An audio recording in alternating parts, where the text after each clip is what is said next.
And we're shifting focus for now. Ukraine is facing total collapse in a way, hammered by relentless Russian assaults and facing overwhelming ground forces. Kiev is now confronting the ultimate challenge, a devastating freeze on U.S. military aid, including its most vital air defenses. And Kiev is now asking Washington to let Europe purchase U.S. weapons for Ukraine. More in this special report.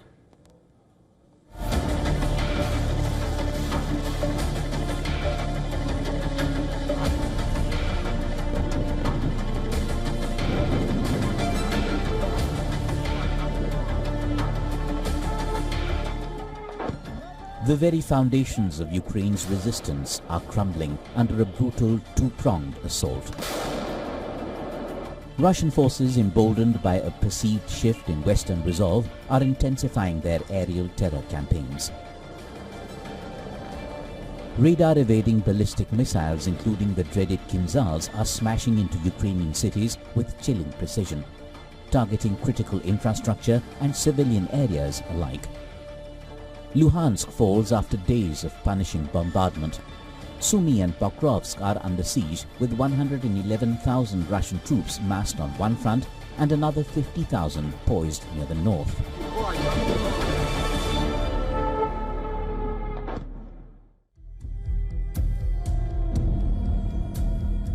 The real blow comes from Washington. Trump's freeze halts shipments of Patriot interceptors, missiles and critical munitions.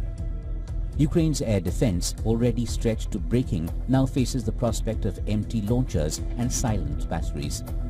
The halt comes amid US concerns that its own stockpiles have declined too much. Well, the president's strategic outset with regards to Ukraine and Russia has been one of peace. He campaigned on this. When he was asked on a town hall with CNN about that war, he said he wanted to just stop people from dying. And so peace has been the president's highest aspiration. Moscow, which is steadily gaining ground, claims fewer weapons will end the war sooner. NATO has pressed the panic button.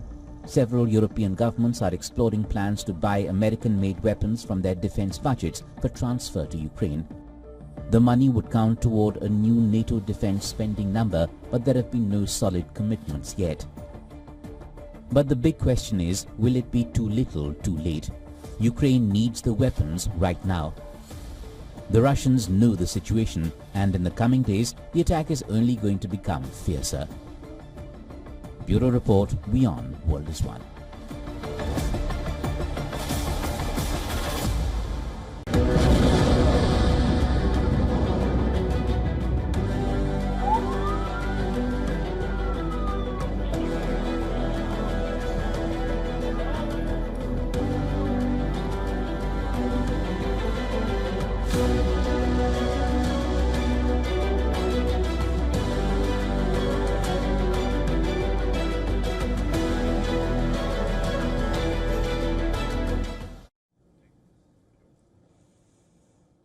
They say everything is fair in war. We tend to disagree because even wars have rules that the Israeli leadership, it seems, continues to ignore in Gaza despite repeated appeals and warnings from the world. And today, another deadly strike in Gaza. This time, it wasn't a Hamas tunnel. It wasn't a military site. It was a place where people went to feel human again. On Thursday, an Israeli strike hit the Mustafa Hafez school in Gaza City, a shelter for displaced Palestinians. At least 17 people were killed, 20 others injured.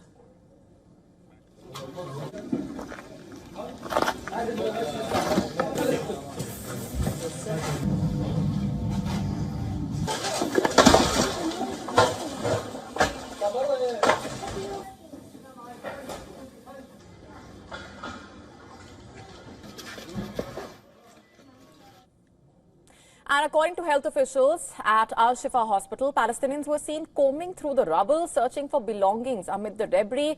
The Israeli military had no immediate comment on the reports. Just a day earlier, Palestinians were burying their dead, killed in an Israeli attack on tents in Khan Yunis. Gaza's health ministry says at least 20 people were killed in separate Israeli strikes and gunfire in the north and south. Meanwhile, evacuations continue as the Israeli military claims its operations are aimed at dismantling Hamas's military capabilities, but declines to comment on specific incidents. And all this follows the monstrous bombing on Monday, a strike that flattened a cafe.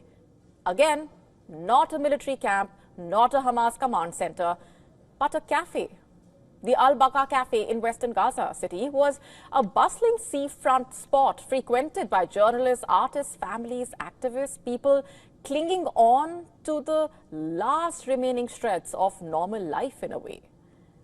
On Monday, Israel dropped a US-made Mk-82 general-purpose 500-pound bomb on it. At least 24 people were killed, among them prominent war reporter and filmmaker Ismail Abu Khattab. A 35-year-old housewife and a 4-year-old child. The injured included a 14-year-old boy, a 12-year-old girl. This is no ordinary weapon, by the way.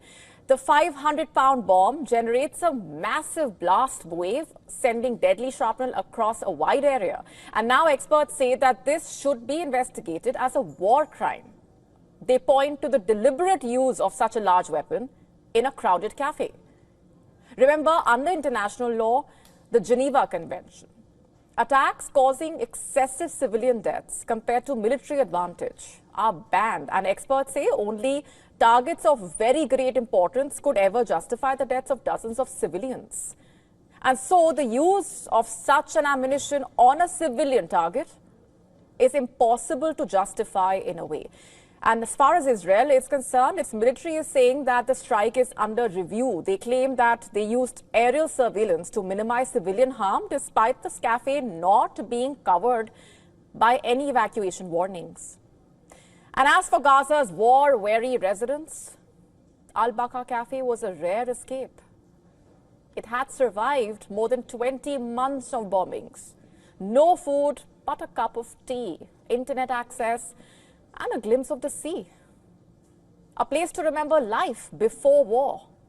It was a safe haven for Gaza's educated youth, journalists, doctors, engineers, people just seeking dignity in a place where war has become the only constant.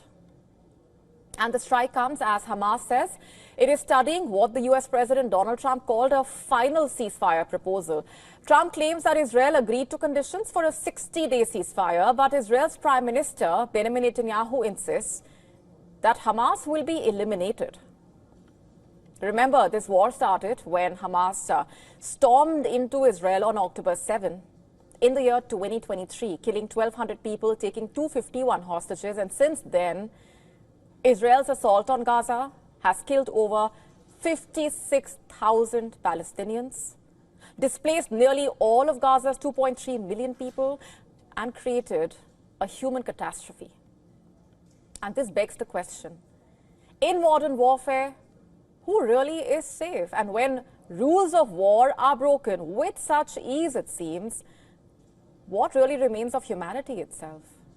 Shifting focus for now, Saudi Arabia has officially added the THAAD missile defense system to its Royal Air Defense Force after completing all necessary tests, evaluations, troop training.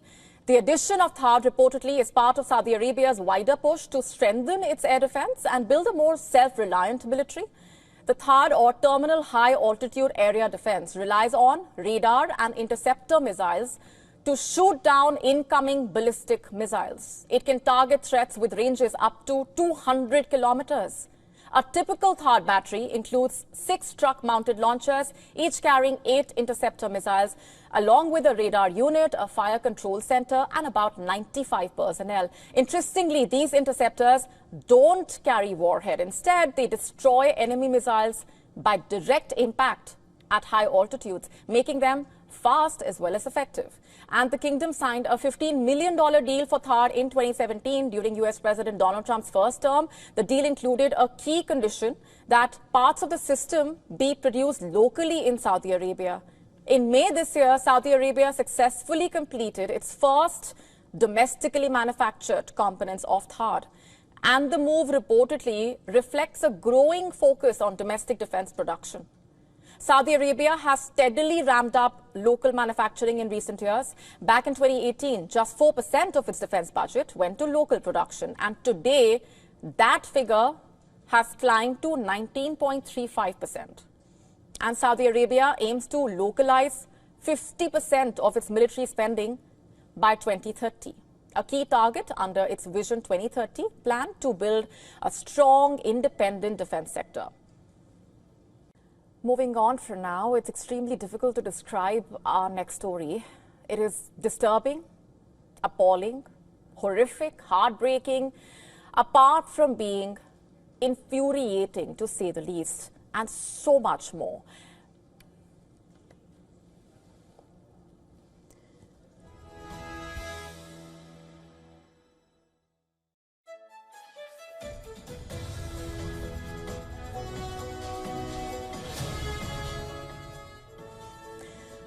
And before we proceed, viewer discretion is advised. The story comes from Pune in India, where a woman was allegedly raped. She was alone in the house. This happened on the evening on July 2nd in a high-end society in Pune city. When the man came to the woman's house, the woman told the security guard she wasn't expecting any courier. The accused allegedly said he wanted to take a signature. And here's what happened next. The man allegedly asked for a pen, and as the woman turned her back to him, he entered the house, latched the door, and allegedly raped the woman. And the horrific details of the case are deeply disturbing. The police suspect some spray or substance was used to make the woman unconscious. And the accused also allegedly clicked a selfie on the victim's phone and left a message warning her not to tell anyone, as he had taken her pictures and would share them on social media. Can you believe that? These haunting words, "I will be back," that was a warning that he allegedly left behind. And according to Pune police, 2 people have been detained, and the identification of the accused will take place after the victim completes her medical examination. The process will be based on the victim's statement. One feels just so angry to just know about what this woman had to go through, and she went through all of that. Why?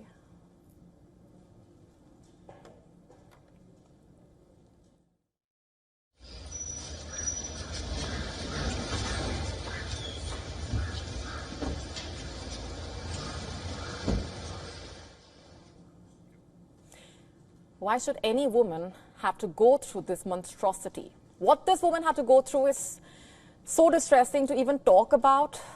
The monstrosity is unfathomable, and once again we are unfortunately reminded of this ugly reality that women are not safe anywhere, not at their home, not at their workplace, not on the streets, nowhere it seems. It's a nightmare playing on loop.